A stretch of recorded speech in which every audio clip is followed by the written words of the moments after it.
What is going on, everybody? It's your boy Spencer. Doing a little more VR. I've done a lot of VR content recently. That's because I love VR. So I've wanted to do a freeform type of video with it for a long time now, and bring in on Kevin because he exists on the opposite spectrum from me when it comes to VR usability. What's going on? Well, I'm a staunch grass toucher in this regard as it relates to this specific kind of piece of our, emerging culture around virtual reality. I feel like by And the end of this video, you will have a different opinion. I mean, I'm not a reactionary in the sense that we should burn all VR company development studios to the ground and we should just not have it. But I definitely my perspectives on it are born more out of the manner in which the advancements are coming. So we'll get into that. Okay, so plenty to talk about. We'll definitely go on a good amount of tangents here, but we'll start here. Okay. I think, and I don't think most people realize this yet, I think VR is the greatest innovation since the smartphone existed. Like it's the next huge piece of technology that will like change the way that we do computing. Because I guess there's no such thing as like smartphones and computing anymore because they're pretty much Every one and phone, the same. every phone is a smartphone. Yeah, it's a little computer in your hand.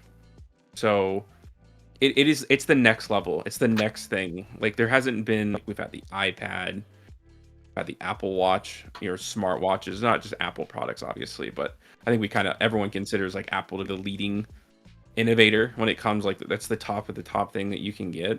Like from all the things that they've created, like this I even like I guess you could say the Apple Vision Pro, which we'll talk about later. It's VR in general, like that is the next great leap in technology in our lifetime. Yeah, I probably wouldn't say greatest. I would kind of contextualize it as the biggest advancements in technology are the things that kind of change the way we communicate and the way that we interact with technology on a daily basis. And the last one we had was probably the internet. You can make the debate that it's either the internet or the fact that we were able to put the internet on our phones. One of those two, but something that kind of majorly changes the way we communicate and just how we interact with the world around us. I don't know. I think VR definitely represents a huge leap is as far as computing. The way we interact with computer technology is definitely on the verge of changing with the proliferation of all of the AI or the VR technologies that are coming out. And I think it's up against AI in that regard as far as just what the next fundamental shift technologically is going to be for humanity. AI is just far off right now for me. It's kind of my general feeling. I feel like it's not like when you compare it to VR, it's crazy like how far apart they are to me. Well, I just It's getting like personally, AI is getting a lot better, but it's still pretty far off when it comes to the consumer level. It's like it misses way more than it hits right now. I think VR and AI they're at different points in the same stage of their development, in that the technology is being proven to work, and conceptually you can understand what future utility that these things may have is, but you really like have a hard time convincing the average person on why they would need either to use AI or to use virtual reality. And I actually think AI is a little farther ahead in that regard. Okay, so you know what? I want to talk about that with you because I've been thinking a lot about it. Because as I've been using it, I know, like for a fact, especially now that I have a Meta Quest 3, so like I have pretty much one of the higher end models, right? There are like Right. $1,000 sets and stuff, but I have the pinnacle, I guess, of the most consumer friendly one. Like this is a Right. pretty expensive piece of technology I just bought. Yeah, they I've have had the most R&D, and they've gotten, oh, that's I for think sure. Meta has done the most investment into their VR than anyone else who's kind of in that market right now. So like as I'm using it, and as I've like actually learned how to use it, because when I first got it, like I honestly didn't know what I should do with it, and now first of all, the experience has done a lot for me, but like the leap from the Quest 2 to Quest 3 is insane. Like I can genuinely use this mostly as a productivity device. I like to think of them as smart homes. The Quest are like it kind of almost like the ultimate version of what we like thought smart homes could be, Right. because it can literally like astral project fucking like anything that you want, you know? So I feel like that's kind of what we always figured like smart homes to be, where we like, hey, you know, AI or whatever. If you're talking about a smart home, like I need you to, you know, give me a recipe for this, or you know, whatever the case may be, you know, like very digital neat. But it's like an interface for your real life. It's a digital interface for your real life environment. so all of that is what I mean to say is like, as I've been using it now with the experience that I have, and I'm like, you know, using these digital screens to like look at my laptop. This is, I know for a fact that if people understood how I used it and like got that kind of same function out of it, it would be so huge. Like it would be like widespread. And you have to give a lot of credit to Mark Zuckerberg for making it so affordable. Like I got in at the low end. I bought like $200 MetaQuest 2, and I kind of like got into the ecosystem. I learned how VR worked, how I can make it better. And dude, if everyone kind of had that little ability to like jump in and just try it, they'd be like, oh, okay, I get it. Like I'm going to be using my Quest 3 on a daily basis. Like I can tell you that right now. When I get home, I'm jumping on and I'm beaming those things so I can edit on it, because it literally is so much better. Like it is like making me rethink the way that I'm going to have my home office, because you almost don't need physical like monitors anymore. It's that crazy, but it's so flexible. Like think about all the space that you could save by not having a TV in your living room. And I'm not saying it's going to replace those anytime soon, but just the idea of being able to do that, bring like, I do not need to have computer monitors. I need a keyboard and a mouse, and I'm getting like literally a better experience. It's crazy. So I have a question for you. Yes. Is obviously the line of work that you're in and what you do hobby-wise, it makes you generally more predisposed to having some utility for a VR headset. What would you say to the guy who works a blue-collar job? He's a plumber or he's an HVAC tech or something like that. What does VR offer that person? Because I think when we talk about it being the biggest leap technologically since the smartphone, I think that those things offer a lot more utility to people than VR does. So I'm curious to see what your perspective is on how it kind of disseminates, you know, into all different walks of life and how it becomes a part of, you know, those kinds of people's daily lives. So when I first showed you VR, I threw you into the deep end a bit, but also I learned more about how you view content on VR and how you can like use it to socialize with people. So I'm going to talk a lot more about this and why I think VR is not as big. And I like 90% of it has to do with marketing. I think marketing for VR is extreme trash, but there are apps like Big Screen that have changed like my perception of like viewing content, because I feel like you can, the way that you sit down and the way that you're watching something drastically changes your experience. Like watching a movie on your phone is different than watching it, you know, on a big screen, right? Big time. Right. Or even like going to a movie theater, you know what I mean? Is like, that's the ideal way to watch a movie for sure. When you have a blue collar job, and I don't work with my hands, but like I'm a teacher, dude. I work the most standard job in existence. You know what I mean? It is the most like I have contracted out. I'm getting home at this time. You know what I mean? So like I have a limited time, and I have a part-time job too. I have like 2 hours, right? I'm not gonna have that chance to go out and socialize and like just keep up the ability to function like as a person. Like it'll like affect my job. Right. So if you can cut, and what I've realized with it is like how much you can cut time, but get similar enough experiences to what you want. Like I want to unwind, right? Every human being does. And I want to like experience things in a certain way. So like I'll talk about Big Screen in particular because I think it's an incredible app. you can change your virtual environment that you're sitting in. And then there's just anything that you can think of. There's a high-rise one. There's a super comfy house. I bought a bar, so like when I watch Sunday Ticket, I'll usually like pop in there. You're viewing content on this like 100+ inch screen, and it looks really good. But like the viewing environment around it is like it gives you at least close enough of an experience of being like, I have 2 hours. I'd love to go to PTs, but I also like have to drive there. You know, I gotta find a way to drive back, right? You want to be able to cut loose, and like suddenly time isn't a factor. But I can go to a bar in VR, and I could even invite people if they had headsets, right? And we could just like meet up for a drink. So I know it sounds weird, but and it obviously isn't as good as actually going there. But I'm telling you, like, it's getting so close to being comparable enough to where like the time it takes to do all those things, like it'll almost be like more functional in those moments where you don't have a lot of time, but you still want to experience something like that. Like I can see people who are working these blue collar jobs being like, if they can convince enough people, like if enough people adopt it, right? If it was as common as a cell phone, dude, like the social aspect of the VR would be what gets most people in on it for sure.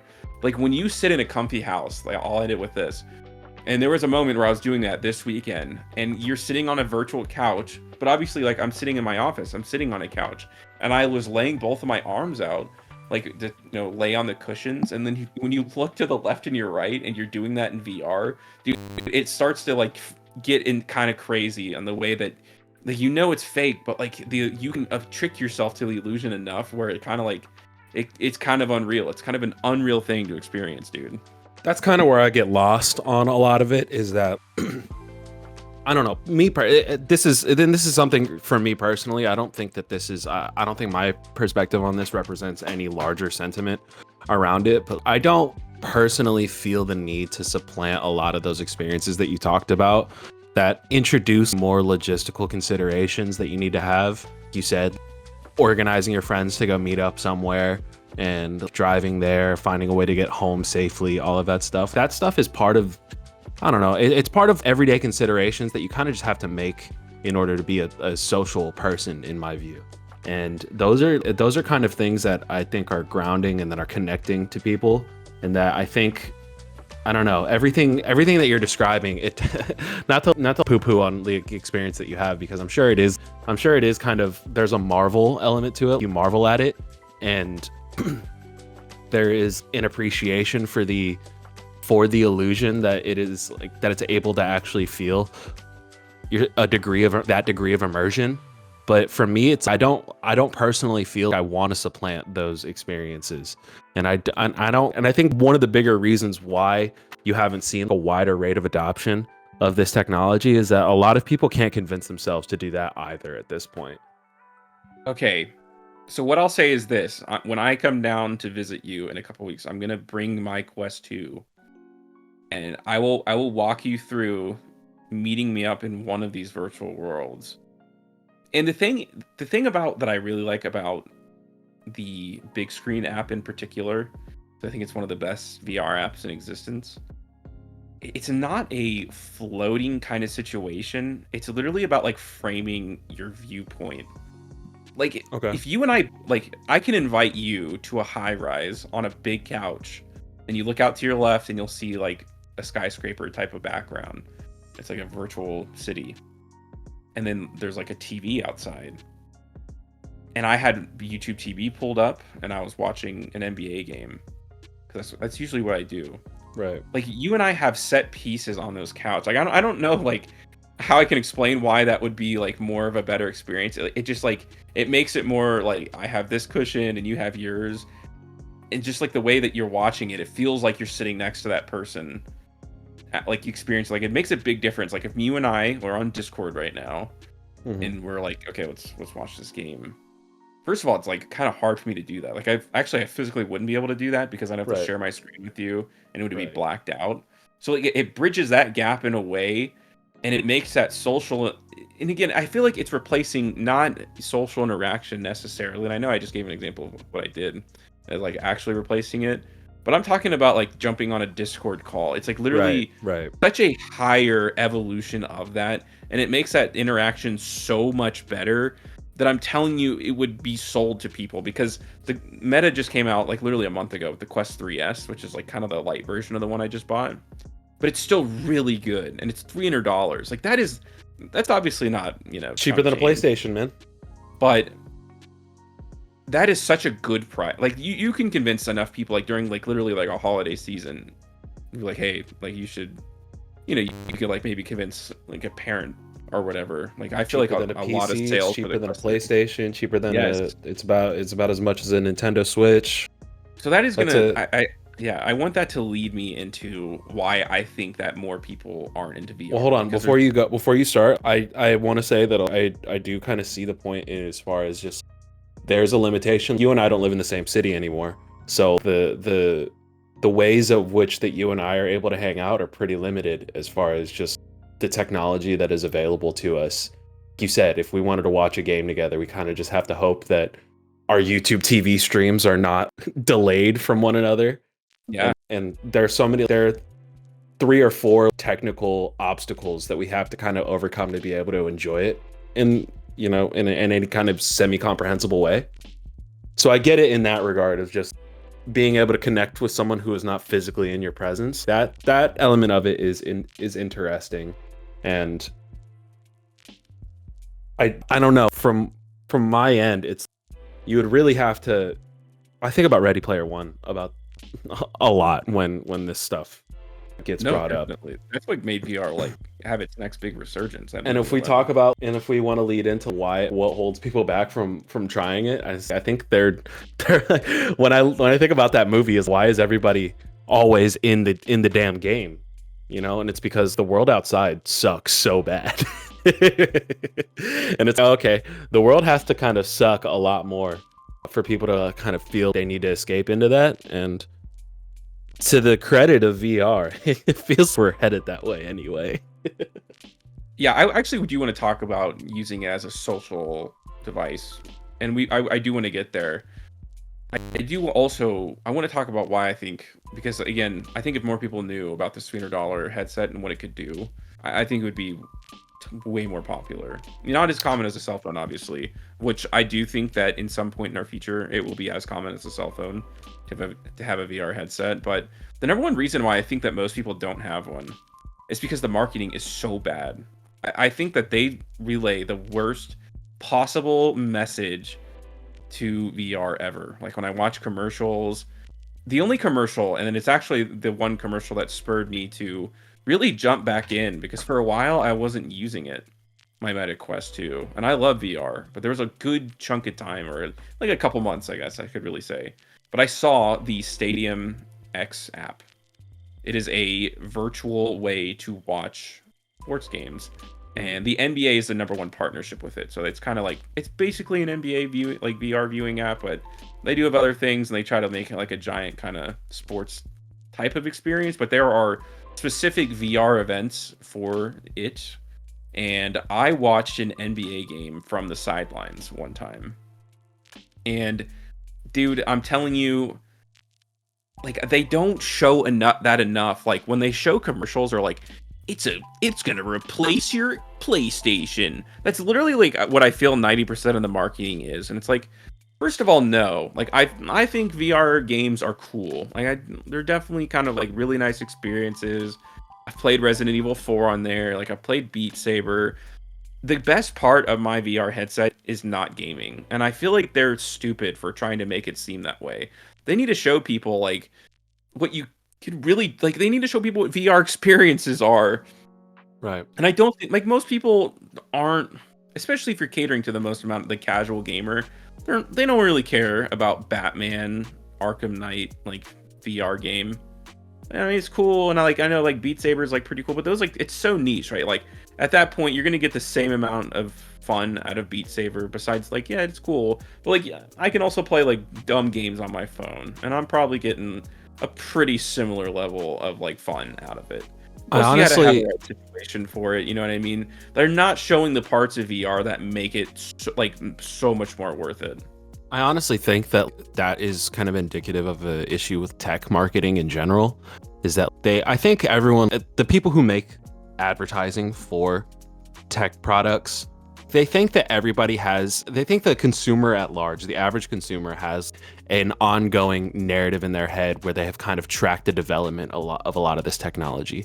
Most people don't care. Most people do not care about how the rate at which technology how is many advancing. gigashits Yeah, per I was literally megapart. thinking about that. Nobody cares about how many techno flops per gigashit your computer is outputting. Nobody even knows what any of that shit means. And so I think a lot of that, they want the new product, right? What we're on the MetaQuest 3, right? I would imagine a good amount of the marketing copy involves the technological advancements over the previous model. And for the average person who has never purchased any piece of VR technology before in their life, I cannot see how that person would even begin to care about that, about what improvements have been made over the prior model if they didn't even buy the prior model. It's like you need to be able to appeal to people, where they're at in their lives. Most people to watch shit, man. We like to look at our big black rectangles, and we like to scroll, and we like to watch. And I think if they want to be able to reach people, they need to show them that they can watch the stuff they want to watch in newer and better ways, present them in newer, better ways. Otherwise, people are never going to really adopt it. It's the best viewing experience that you can have when you're watching something. Like I really believe that. When you're watching a movie in a fake virtual movie theater, like it's crazy. Like it's always better to actually go to the movies, but like if you just have that, I was going gonna say, you're not getting that from me, brother. Yeah, but what I'm saying is, I'm talking about the average night where you're not going out to the movie theater, but you still want to watch a movie. You're like, nah, I want to watch a movie tonight.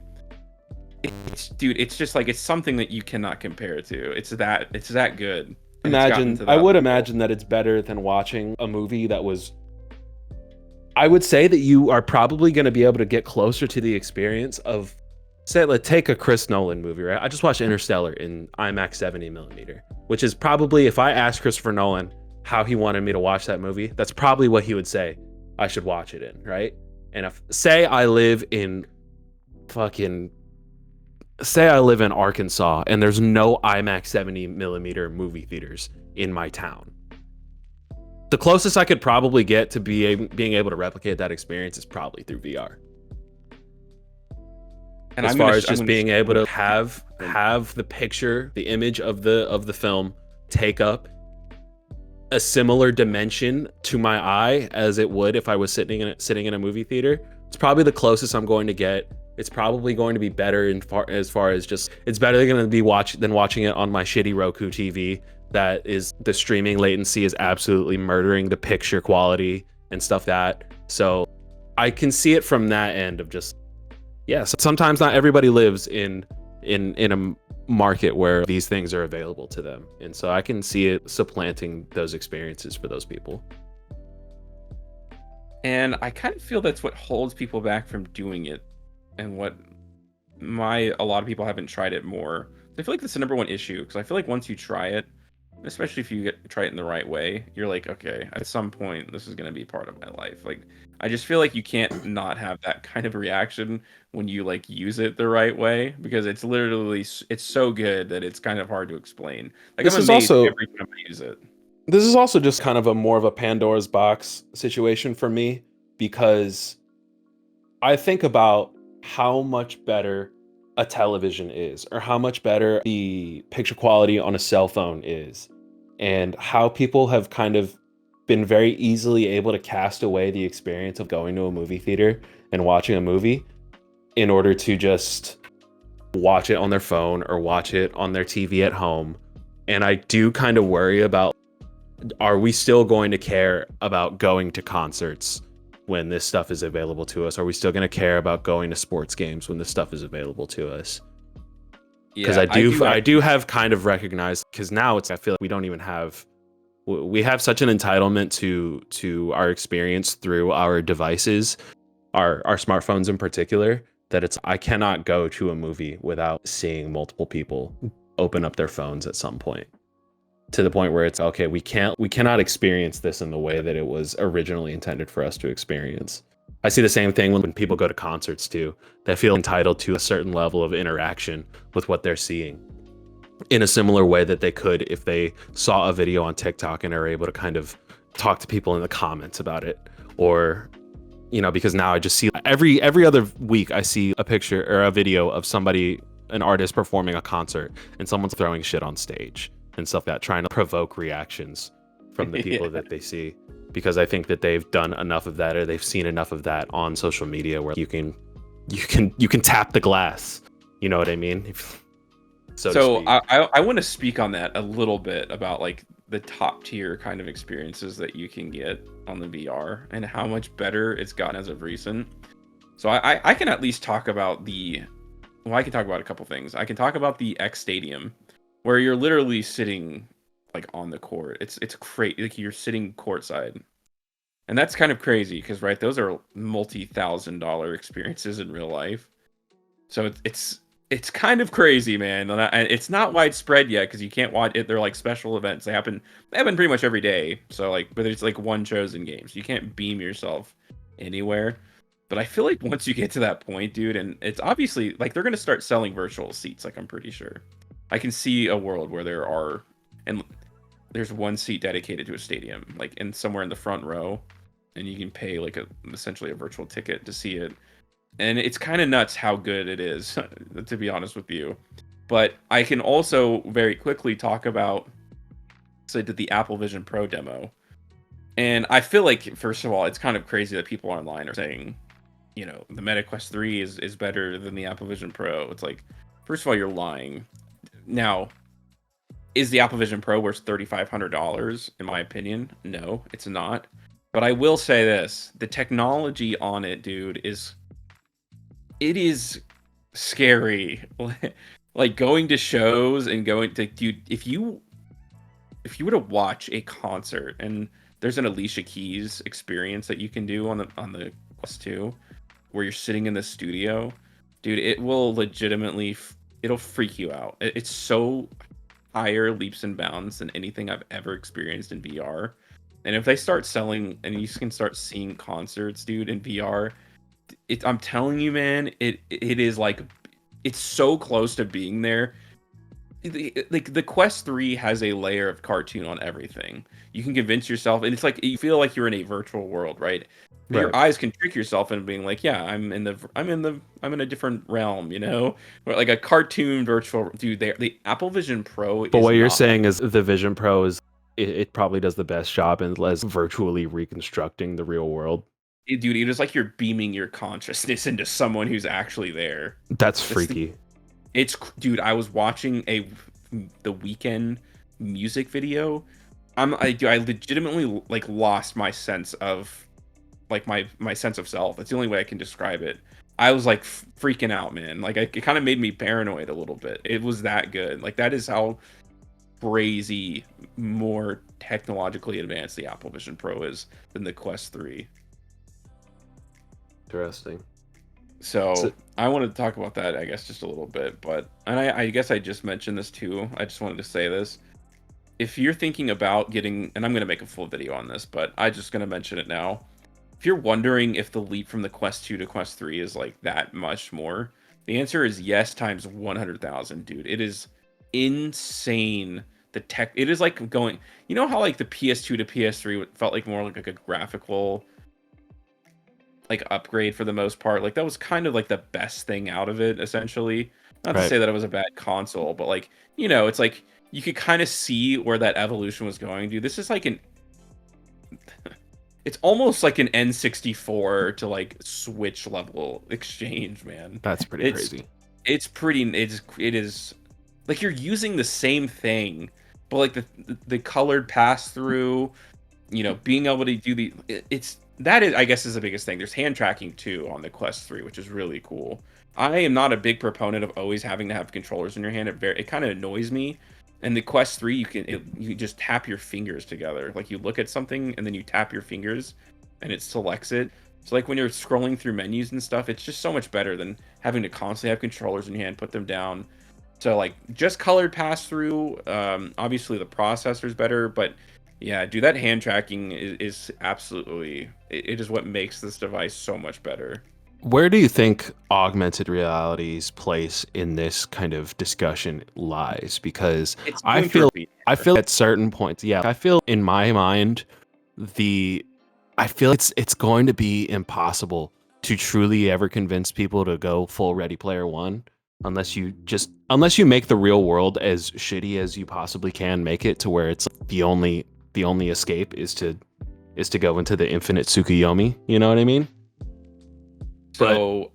I feel like the way that I feel what VR is doing in this regard is essentially beta testing how to virtually interact with a real world environment. I feel that's why you believe what you believe about the Vision Pro, in the sense that it does a much better job at virtually reconstructing real life environments. And I think that they're just trying to use that for data in order to figure out how to get an AR product that people can actually tangibly use. Because when we talk about AR, I am far more receptive to the idea of incorporating augmented reality into my life. Whenever I want to work on my car and I can have a digital interface to help me work on it and give me measurements in real time and stuff like that, and I can have a YouTube tutorial up on a user interface while I'm working on my car or something like that. That's something that very much appeals to me. But Yeah, having a full blown in set 10 of years. goggles Yeah. while I'm trying to do that, I can't really ration that out. In 10 years, it will be a pair of glasses that you wear. So, So you agree that it is kind of just a stepping stone to more advanced augmented reality? for goggles, yeah, we won't be wearing goggles on our heads in 10 years. So, Meta just revealed the first essential real prototype. So, it's actually not being. This is kind of crazy that they did this, because it tells you how much confidence they have in the technology. They showcased during their basically like their VR conference where they show their new technologies. They made a prototype that will not be sold to consumers. So it is a product that was made not to be sold to consumers. It is a pair of glasses, and you wear the processor on your wrist. It's like a watch. So all the weight is basically not going to be on your head. Like, you can wear what looks like a normal pair of glasses. And I think that Apple is going to get there first, because they have the separate battery pack. So it's like, and I feel like your iPhone should probably just end up being the processor for these virtual glasses that you're going to wear. Because I feel they're going to be working one in one at that point. I've kind of long held that belief in that the idea of what the ultimate kind of purpose for your phone is to kind of be the console to enable you to use these other devices that help you interact with it. It's supposed to be kind of the home unit in which you attach all of these different devices that have different utilities for them. And that's kind of what I appreciate most about what smartphone technology has given us is my phone has so many different uses. And I think that as technology advances and as we've seen stuff that is centered more to work more cohesively with our smartphones, we found more and more use out of stuff that. So I want to finish up this VR conversation, because I felt like I knew the answer when I first started talking about it. And I feel like my opinion has changed a bit, and I'm gonna figure out how much more my opinion changed on it in the next week or so. But I want to talk about VR as a social device where you're like going out in the digital world. Right. Okay. When I first started, I thought no, and it'll never be a full-time change.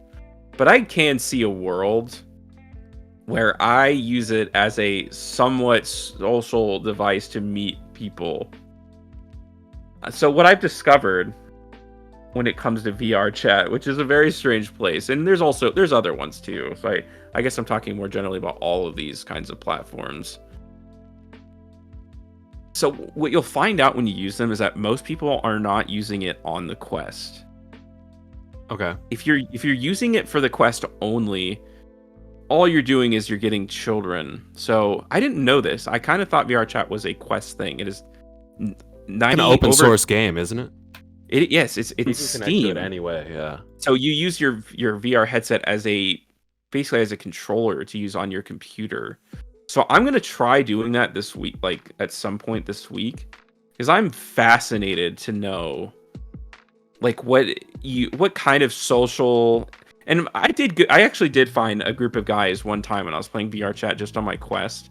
I ended up actually having a pretty decent time. We ended up going into this very, like, it was a private room, and there was like it's a super chill house basically, and there's a giant TV in this giant couch room, and we ended up just like, it kind of felt like I was like almost like in high school again. I can't explain it, where we were all just like, people are putting on music like on YouTube, and we were all just like talking to each other. And like I ended up having like a pretty darn decent time. Like I don't know. Like I feel like I could see myself if I found the right group of people, because I feel like that's, I don't know. I feel like there is some value to it. I'm not as a complete replacement for your social life, but I feel like there is more validity to using it as a social device, and I think most people are willing to like give it a try for, I guess, for the time being. When I first read this as one of the talking points for this episode, my first immediate reaction was like, no. When I thought about my kind of, how I approach my social life, but I ruminated on it for a bit, and the idea of the third place comes into my head a lot when I think about this, and how we don't really have as many of them as we used to. The idea of the third place being, you have the place where you have the place where you work, you have the place where you go home and you rest and you eat and all of that stuff, and then you have a third place where you socialize, where you can kind of be independent of the things that are associated with the other two places in your life. Recreational spots, things that kind of are centered around leisure. The issue with third places, in 2024, is that they're all really expensive. It's really not just a place where you can go and meet people in a more relaxed environment where everyone's kind of there for the same reasons or there for independent reasons. And I think VR offers the ability for us to, how do I say this? I think back to my very first experience with AR. I think our very first experience with AR at the Disneyland Resort in California. They have the downtown Disney shopping district, and they used to have this, in that shopping district, they used to have this attraction. I think it was called Void VR. Do you remember that? Oh, I do, man. Yeah, that's really what got me started on this whole yeah, path. and so what this was for anyone who doesn't know, because I honestly think it's a lost media at this point, because obviously I think it's a shame. I think that's a shame.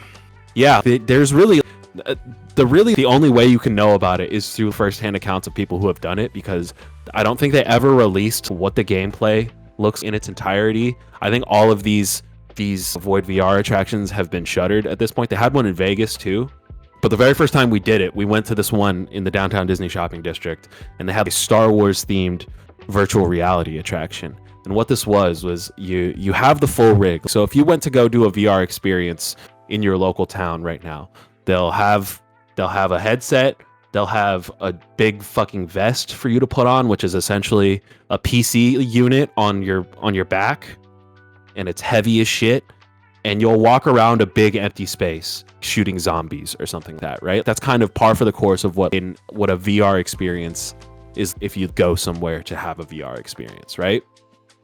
But what the Void VR was a digitally mapped environment. You are walking through a physical space where there's actual architecture and obstacles that are digitally mapped to what you are seeing within the virtual reality, the game. So you're physically interacting. You're flipping switches. You're pulling levers. You're walking through hallways. You're opening doors. All of that shit. And when I think about that, and I think about the things that they're trying to do as far as being able to mimic kind of physical movement in VR, I think that there is a way for us to kind of have physical shared experiences, even if we're not in the same place, where we can do similar things. I don't know why it just popped into my head, but it's you could play basketball. Imagine you have a very advanced VR treadmill. You have a very advanced VR treadmill that's big enough for you to kind of that encompasses all of the potential movements you could do while playing basketball. And you could feasibly do it.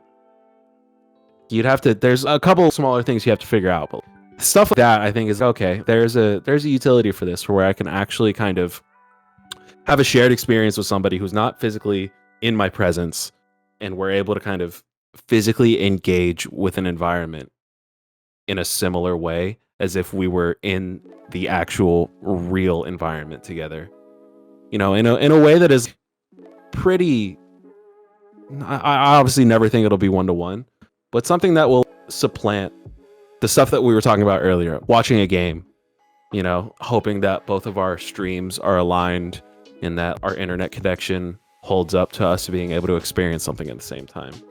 So I'm more open to it in that regard of just, okay, we might be able to do some cool stuff in that regard. But if we're talking about it replacing me kind of going out to the bar on a Friday, I'm still too big a fan of doing that, to have it kind of to switch up to whatever kind of VR alternative to that there is. I would still much rather have my friends, that I live in the same town with, and going, with them to do something together.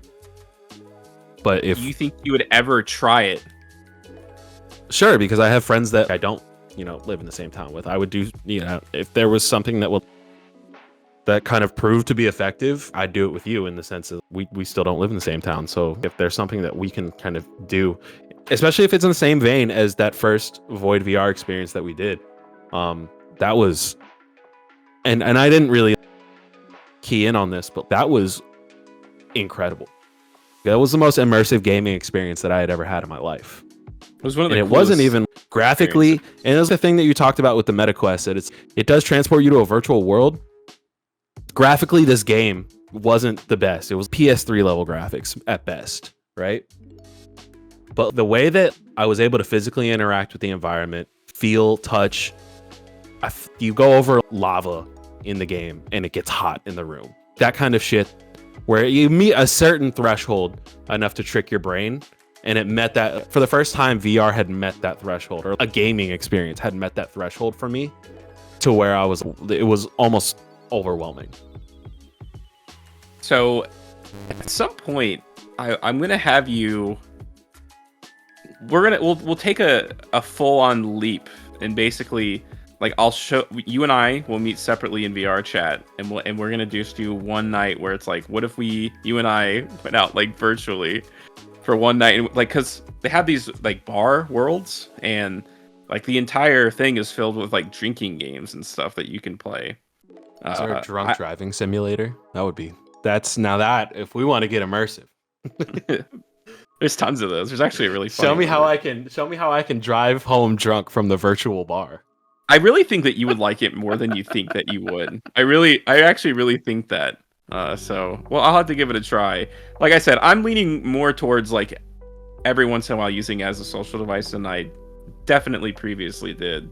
It's just as I've gotten more comfortable, with VR, which again, that kind of brings me to my main point, that I feel like most people don't actually understand what VR is, like, at all.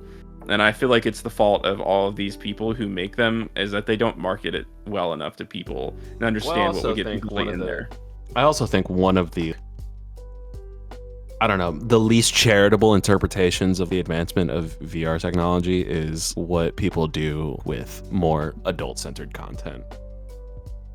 In the trying to censor myself for YouTube in the best way possible, is that people's minds kind of automatically go to, oh, why do you VR so much? And it's because there's an elevated level of adult content on virtual reality, and then I think a lot of people kind of cynically kind of point to that immediately.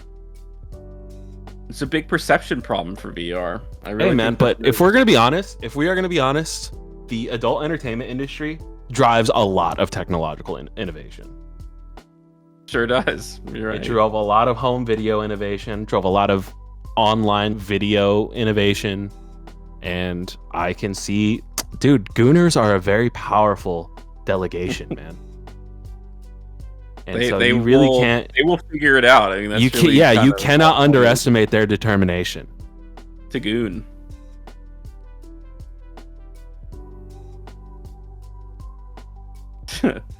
So The Gooners will take us. The Gooners will take us into the virtual age, dude.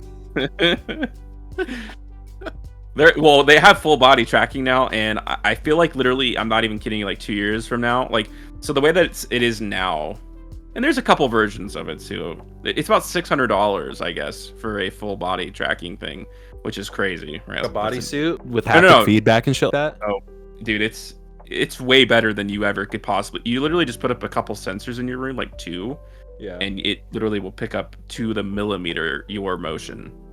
You don't have to wait. It will just sense where you are through sensors. So that's what most people in VR chat do. They have full body tracking. But it's the headset. Yeah. So it's great. Like it's at consumer level, I guess, but you have to be like very high hobby level of it. I feel like once you're the earliest of adopters at that point. Yeah, like headsets at some point will have it built-in body tracking. Like we're like it's close now. Like Meta has almost figured it out, like with their current headsets. So like it's to the point that in 2 years when the Meta Quest 4 comes out, I can almost guarantee you the headset comes with like full body tracking. Like that is how far along. Like the last half year has been insane for virtual reality when it comes to technological leaps, like hand tracking, eye tracking, like these things. Like people, because obviously most people just haven't used it, don't understand like how big that is, dude. It's revolutionary. It is unreal that I can use my finger, dude. When I want to look at my settings, I have to look at my palm and a digital screen like pops up on my hand. Like when you get to the point where you can like do that with your legs and stuff, dude, it's Jover, dude. It's crazy what is happening right now, like how much people are figuring things out kind of behind the scenes. Like it will be to the consumer levels like before you know it. Like I'm telling you, it's gonna have an explosion. I don't know what's gonna happen, and I feel like Apple had the opportunity to do it, and they totally blew it by going $3,500. And they'll figure it out, right? It's Apple, and once everybody has their hands on one, dude, it's gonna be insane. It's really going to change the way that like we consume content. It's going to be interesting, to say the least. Whether one of the things that we didn't really touch on in this, but I'll kind of make a brief allusion to, is that there is an accelerationist kind of mindset with a lot of the companies that are involved with these new frontiers of technology, VR and AI specifically, to where it really is just kind of to hit the main feature that people are kind of have identified that they are interested in.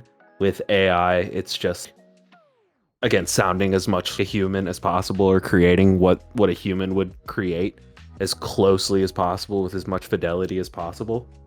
And I think the same thing is with VR, is just who can create whatever the experience that supplants real physical sensations more. And that is what kind of gives me pause as far as just where, if I think about what the next 5 years are going to look, is just, I'm not sure I trust the companies that are kind of heading this charge to do that in the most responsible way, because it is like a race for the first iPhone right now, right? The iPhone like broke the smartphone market, right? Well, because when you think about the iPhone, the iPhone in concept didn't exist, and we didn't really know we wanted it, right? We were cool with the Blackberries. We were cool with engaging with the internet in that specific way. Steve Jobs and Apple and all of them, with the first iPhone, they gave us kind of a real desktop experience on a phone for the first time. And that's something that people, I don't even really think that they needed. Like, I think everyone was cool with having BlackBerry versions of all of the apps that they use and stuff like that. But I didn't think really people ever expected it. But I think with VR and AI, there's a specific threshold where it needs to feel real, right? It needs to feel real. The experience I'm having in VR needs to feel true to life, or the generated prompt from an AI needs to feel a human made it or wrote it or did whatever to it. And I feel like that's a fundamentally different kind of endeavor that a lot of these companies are on right now. We're not trying to innovate, we're just trying to kind of mimic the human, experience as much as we possibly can, to where it's almost indistinguishable. And that, I feel like you need to, when you do something like that, you need to be really responsible with it. And I think the people who are leading the charge on this are proven irresponsible in a lot of different elements. We will see. It is the great race right now, and I feel like most people like, because more and more companies are trying it. When Apple tries it, that's how you know, like, they believe For sure. like this is the next thing. So we'll see. I mean, there hasn't been. They're really, because you have to think about it too. Actually, like when it came to the cell phones, I feel like this is easily the best thing to compare it to, because it's like literally like the next like device that people will own, right? Like piece of technology. It's like when you look back at the old cell phone market, like they were always like one-upping each other. Like it wasn't like smartphones sucked before the iPhone came out, right? Like first it was a Slido phone, and I was like, you know, they got a little bit better, they got a little bit more powerful, like this, Right. you know, when it came to Android and stuff, they had the Droid, and it wasn't like the iPhone just, I don't know, like there hasn't been that. Yeah, like I can say that for sure. Like Yeah, there has something been that some breaks the mold of what our preconceived notion of what that where kind of everyone's like, oh, technology I is. need that Yes. VR headset now. There hasn't been that one. Like a lot of people Right. thought it was going to be the Apple Vision Pro, and then they just priced it out of the market. So Right. like they never even had a chance to do that. Dude, if they sold the Apple Vision Pro for $1,000, like they stopped making them. The first version of the headset, Yeah, I like think pretty it's early officially on. discontinued. Yeah. Yeah. Dude, if they said it for 1,000, they would still be making them because they wouldn't be able to make enough. Like, I really feel that, dude. If you actually got to experience it, and actually, like, I feel, you know how in Rick and Morty, when the true level, like, when it does that, like, I feel that sometimes when I'm using my Quest 3, because I've like literally, I feel like I've tasted the forbidden fruit when it comes to like responsiveness to VR. Like, it's literally such a high leap above that it would blow anybody's mind who's using it. But like, no one's gonna have their hands on it, so we'll see what Apple does like in the near future when they come out with their Air version, right? Where the battery obviously isn't separated and you have to have it always connected, which is kind of stupid. And a lot of other, and yeah, they just got to get it closer to that kind of MacBook range, dude. Even a little bit lower than MacBook, right? Because you're going to get an infinite amount more use out of your MacBook than you would an Apple Vision Pro, just as it stands right now. So like they got to figure that part out. But I know that once they do, because Apple's obviously going to be the number one way to spread this and make it like the smartphone, right? Everybody has an iPhone, right? It's the biggest phone by far. So if it's going to be in that ecosystem, if they can just convince people to buy it, it's going to spread like wildfire, man. And people are going to start looking more when if they don't have an iPhone, they're like, you know what, I got to get in on this. So like they're going to get a Meta Quest. It's going to start from Apple, and we'll see what they do with it. Yeah, someone's gonna have to have an experiential computing breakthrough, I think, because Apple in and of itself doesn't really they're not a technology company in the way No. that everybody perceives them to. They're not inventing new pieces of technology. They're taking existing pieces of technology and designing them in a way that fits specific purposes for people's lives, you know, because nothing that Apple has made in the last few years has been this is the first version of this on the market. The way the iPhone was. The iPhone, I don't know. Obviously, other phones played MP3s and other phones had touch screens and stuff like that. But I feel like the iPhone was the first was the first product to package those things in a very specific and streamlined way that kind of slotted directly into people's existing lives. And so someone's going to have to do that. And then Apple is going to have to do what they always do and just in their role as a design firm to kind of design something that better fits people's lives. All right, that was a hearty conversation, and that is about everything I wanted to say. Like after I got my Quest 3 for sure, like it definitely spurred me to be like, I need to talk about the state of VR because it's something I feel like that is always updating. So I feel like if you and I had this conversation again in a year, it'd be like even It'd be more really developed. different, yeah. Yeah, so it's kind of cool, man. I mean, I'm an early adopter kind of technology guy, as you know. So uh, I guess I'm not that early. I feel like if you're getting in on the Quest 3, like I feel like that's still you're still a fairly early adopter of VR, you know? And Very much so. Yeah. yeah, I'm I a proof of definitely concept guy because personally this shit is too expensive for me to invest money in and it sucks. You know what I mean? I'll yeah. gladly pay a bunch of money for something I know is going to work. You know what I mean?